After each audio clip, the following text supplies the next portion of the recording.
Hello, physics students. This pre-recording will serve for the sort of short review lecture for classes on November the 3rd, Tuesday, November the 3rd. As a reminder, we're not having any in-person meetings today because it is election day, and I'm of the personal opinion that election day should be a holiday. And so to give everyone as much time as possible for whatever your voting situation is, that's why we're not meeting in person today. And for the same reason, that's why I'm pre-recording this message for you so that you can watch it on your own time, even if the best time for you to see it is not necessarily during our normal class hours. Our main focus this week is going to be on our second test. Last week we finished chapter 8. And that is the end of the second core of the class. So now we're going to have our test on chapters 5 through 8. That's everything from and including the start of pressure to just now as we have ended heat and thermodynamics.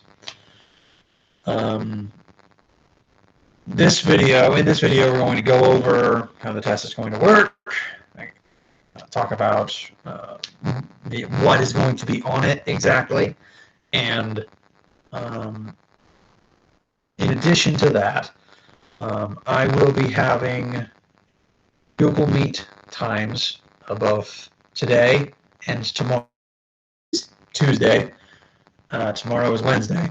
During when our labs would normally be, since we're not having labs this week because of the test, when our labs would normally be is when I will have Google Meet office hours, basically.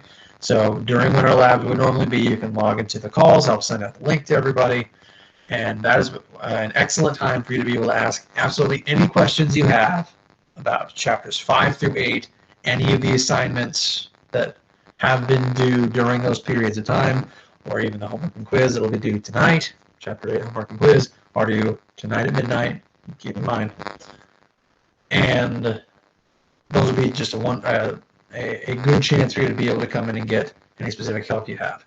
And as you are studying, as always, send me any questions you have at absolutely any time. This recording will serve as sort of your lecture for Tuesday. On Tuesday and Wednesday, during when our lab would normally be, I will have Google Meet office hours for you guys. And then on Thursday, we will be meeting as normal. We'll have normal in-person class. And rather than an in-person lab, since there's no lab at all this week, I will simply be physically in our classroom during when lab time would be having a study session that anyone can come into as they need to.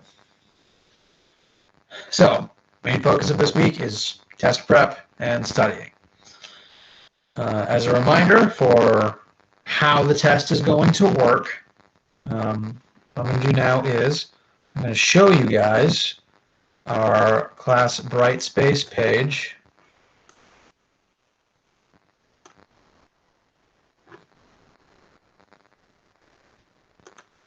Whoops.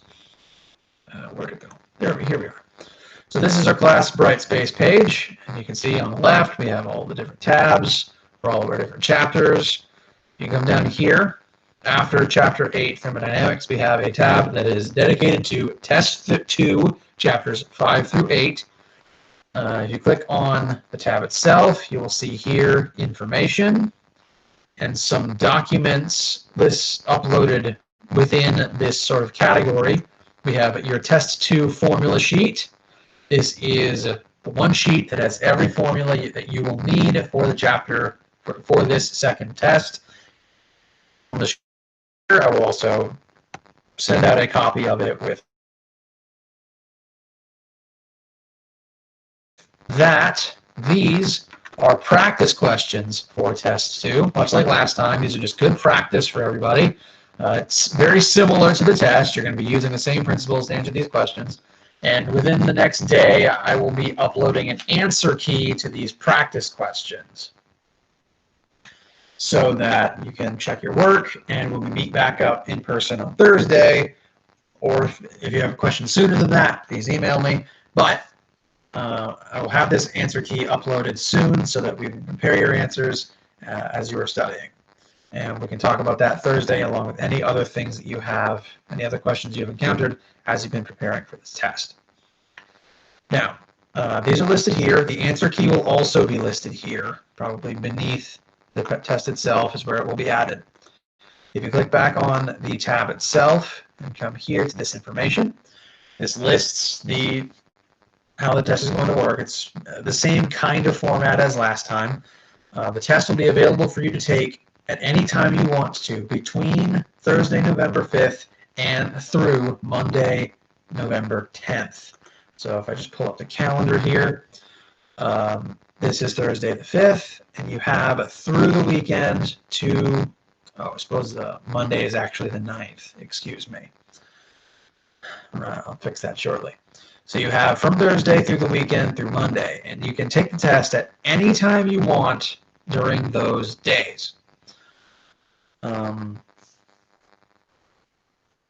Once Thursday begins, at any time until the end of the next Monday, you can send me an email when you are in wherever you plan to take your test.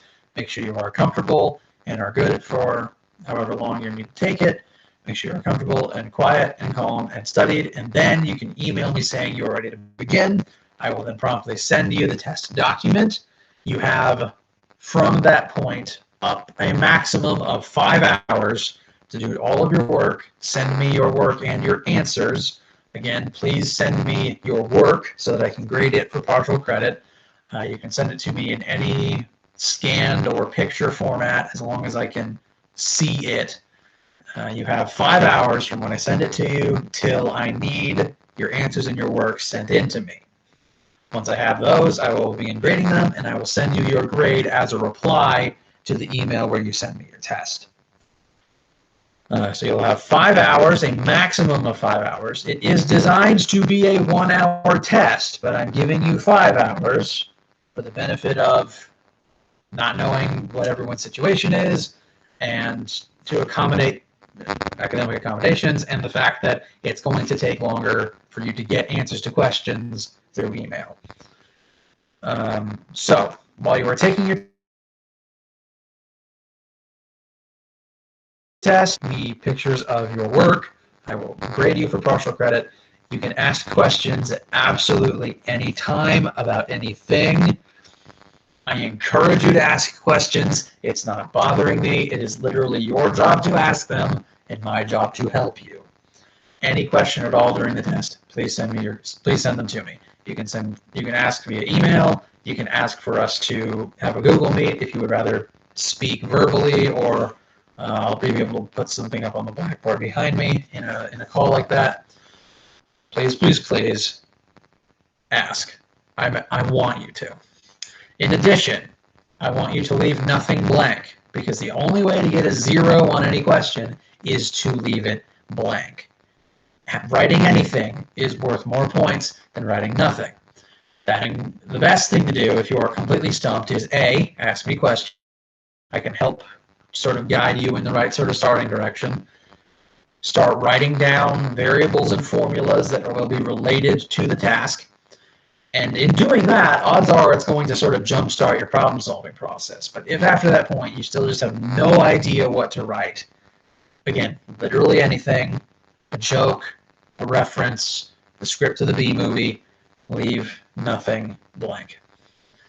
And as a reminder, sort of my extra credit policy, there's going to be 110 points worth of questions on this test. Every question is going to say how many points it is worth. Now there's 5 or 10, and if you add all those point values up, there's going to be a total of 110.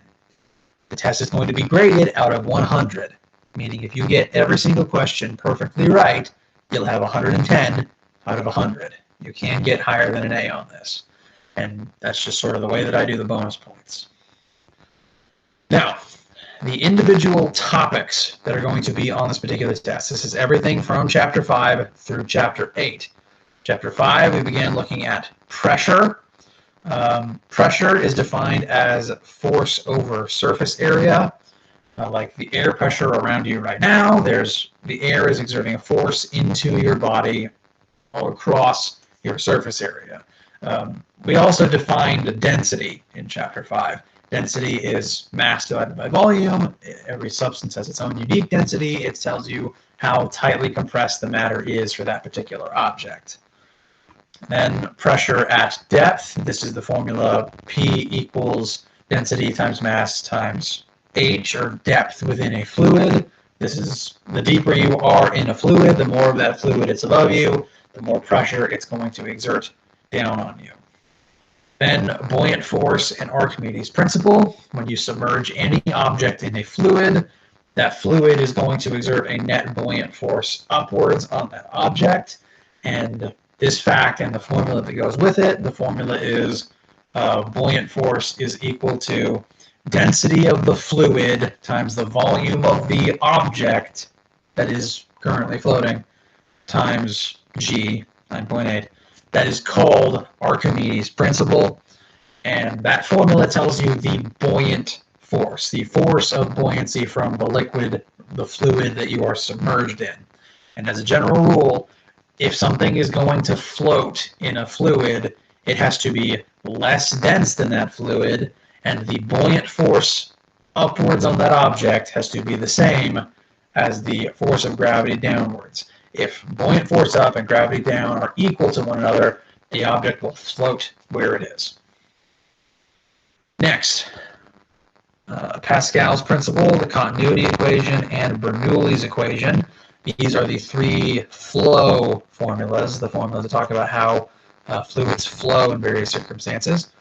This first one here, force over area equals force over area, is sort of the difference between the force and the cross-sectional surface area between two different sides of a tank containing an amount of fluid.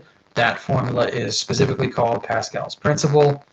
The examples we worked with this were the ones involving like a car on top of the system designed to lift it up in an auto shop, comparing the size of the piston under the car to the size of the piston on the other side, where you can exert a small amount of force on a narrow area and you get a larger amount of force out of the greater area on the other side. So that formula is the one called Pascal's principle. The next one was the continuity equation, which is down here. Area times the velocity the fluid is flowing through a pipe of that area is equal to a second area times that corresponding velocity. This is the example where you have a pipe with water flowing through it and the pipe changes size. Maybe the pipe just naturally gets narrower. Maybe it's like the end of a garden hose and you have plugged the hole slightly with your thumb, locked it, you changed the cross-sectional area that the water can escape through. When you change the cross-sectional area of the pipe, you will change the flow rate of the fluid. Again, if you take a garden hose and you sort of half cover the exit with your thumb, the water starts coming out faster. Since there's now less area for the water to escape, it's all going to try to push itself out of the same spot at the same time. Both of these principles are and a few others are combined into this last formula down here. This formula is the one that is called Bernoulli's equation. And this equation compares, both of the previous equations compared a before state to an after state. Some change occurred in the area of a system, and that affected the force in the system or the flow rate velocity of the system. This equation down here does the same thing, except it's summarizing every single thing that can add pressure to a system on the left and setting it equal to every single thing that can contribute to pressure in a system on the right. This is another sort of before and after state where you can look at the various physical situation going on in two different parts of a system, like with Gatorade inside of the tank versus as it is exiting the tank, like the air on different parts of a wing contributing to flight. This is the formula we covered at the very end of Chapter 6. And there's lots of different examples for it, but remember, in all those examples, usually some parts of it cancel out, and it simplifies pretty quickly. So do review this formula. and specifically what circumstances various pieces of it can cancel out in. Because if a part of it cancels, then it just makes the whole thing simpler. The next concept, that's sort of the end of the pressure section. Now we're moving into the chapter 7 and 8 thermal energy section. First, there's thermal energy itself. All energy is just something that objects possess that allows it to move and do work. When an object possesses thermal energy specifically, its particles begin moving around more and bouncing off of each other and spacing farther apart. The more thermal energy you have, the faster your particles move and the more they spread apart. Thermal energy transfers between objects until those objects reach a state of thermal equilibrium. That's the point where they are at the same temperature. All thermal energy tries to flow from hot to cold. So if you touch something and you feel cold, then thermal energy is exiting your body so that the thermal energy can get from hot to cold. If you touch something and it feels warm to you, thermal energy is transferring from the warmer object into your hand. All thermal energy tries to transfer around until everything is at the same temperature and you've reached a state of thermal equilibrium. There's 3 different methods of thermal energy transfer. Those are conduction through direct touch, convection through convection currents in a fluid. This one requires a fluid medium. And the last method was radiation, which requires no medium because you can radiate light and other forms of electromagnetic radiation through the vacuum of space. So refresh yourself on these 3 thermal energy transfer methods. Next, the way that we can best measure the thermal energy level of our surrounding is through temperature. There are 3 different temperature scales: Fahrenheit, Celsius, and Kelvin.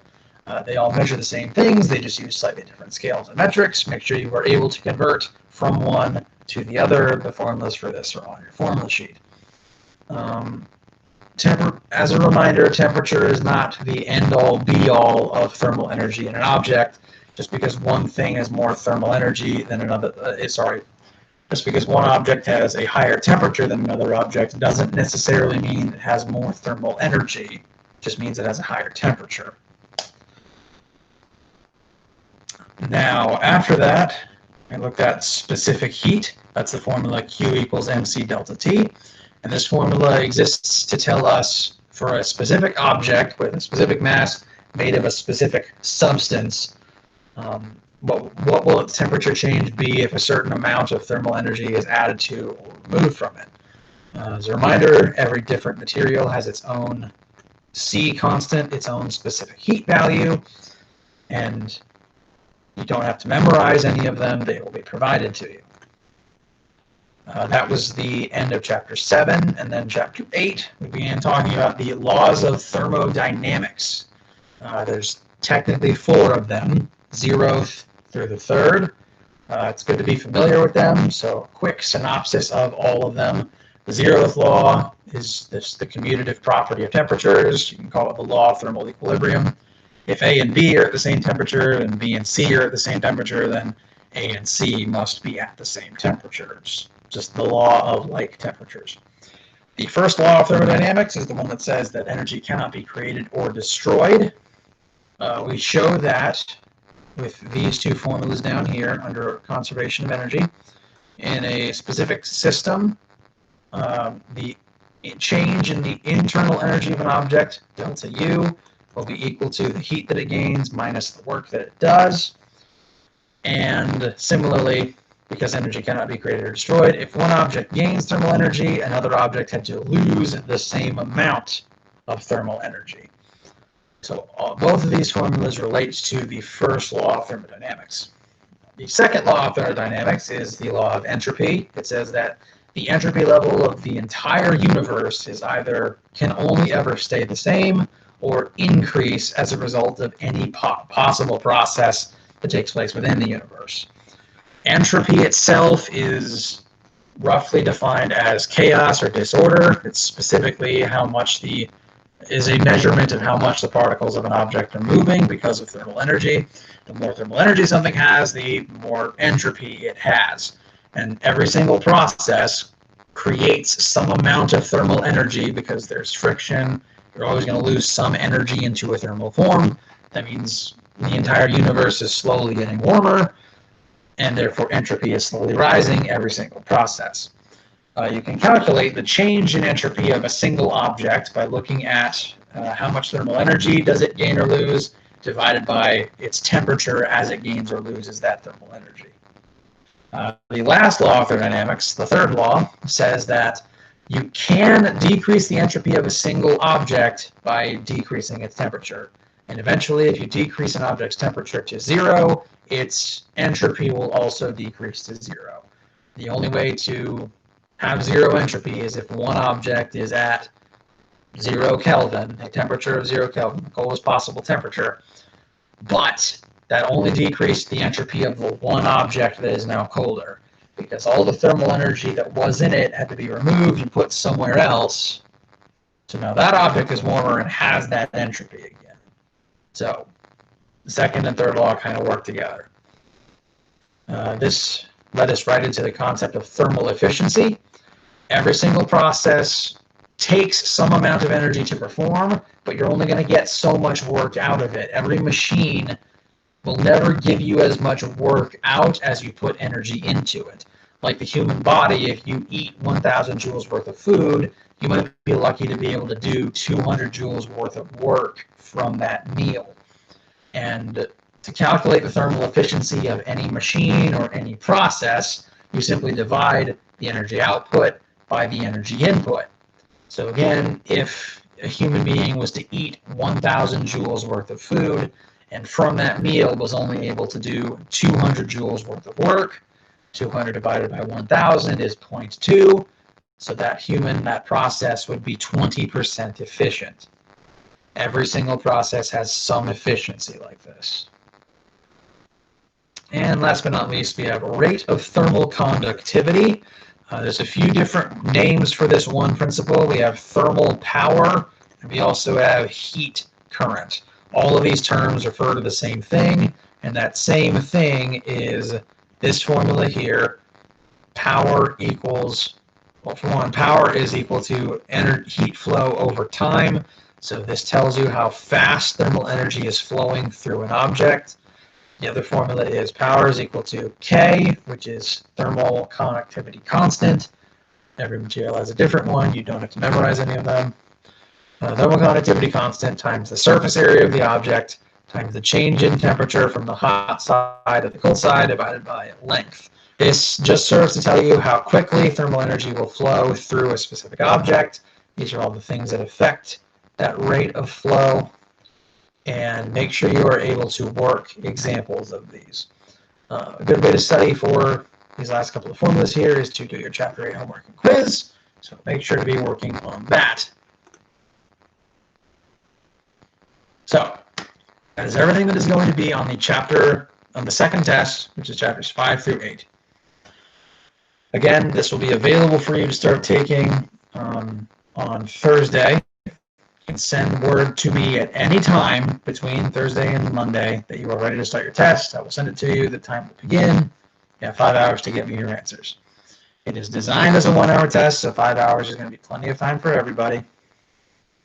And I do recommend that you take your test during waking hours. If for no other reason, then that makes it easier for me to be able to answer your questions. So you can take it any time during those days, but as a recommendation, I wouldn't think about starting it later than 7, because 5 hours after 7 is midnight. And so if you need to take the full 5 hours, then since it's midnight, that's fine. But if you start later than 7 and you need all 5 hours, then there's a decent chance one or both of us will be asleep. So you are free to start at any time. Just try to keep it 2 hours where you will be effective and where I will be able to answer your questions. But it is still a 1-hour test. And as a reminder, everyone is going to be absolutely fine. This is just the next step before we get into prepping for finals season. Each test is about 20% of your total course grade. which means that if you somehow got a 0 on this, which is impossible because as long as you put an answer for everything, you can't get a 0. So as long as you have an answer, but if hypothetically you did somehow get a 0 on this test, it's only 20% of your grade, which means you could still get an 80 in the class. If you somehow got a 50 on this test, you could still get a 90 in the class. I say all this just to remind you, this one test is not going to be the end of the world and that you are all going to be fine. I believe in all of you. I've been helping you guys and seeing you guys grow through this material. I have absolute faith in all of your ability to do this. I would not be giving you this test if I didn't think you were ready for it. So, your official sort of class assignment for Tuesday. Watch this video, you keep working and you keep studying, and come to the lab call office hours Tuesday if you have absolutely any questions about anything involving Chapter 8 assignments, the content that will be on the test, and any issues you have while you're working on practice questions or studying, questions about how the test will work, anything along those lines. I'll send out the code for the office hour calls on Tuesday and Wednesday. Log into those, and I'll help you with absolutely anything you have. And I'm rambling, like I sort of always do during classes. So I think that is all the information. This will also be summarized in written format. But stick to remember our schedule for this week, and I will see you guys either in our office hours calls, or on Thursday during class for review. Thank you all very much, and I hope everyone's voted. Please vote. It's very important. And have a wonderful day. Thank you all very much. See you guys.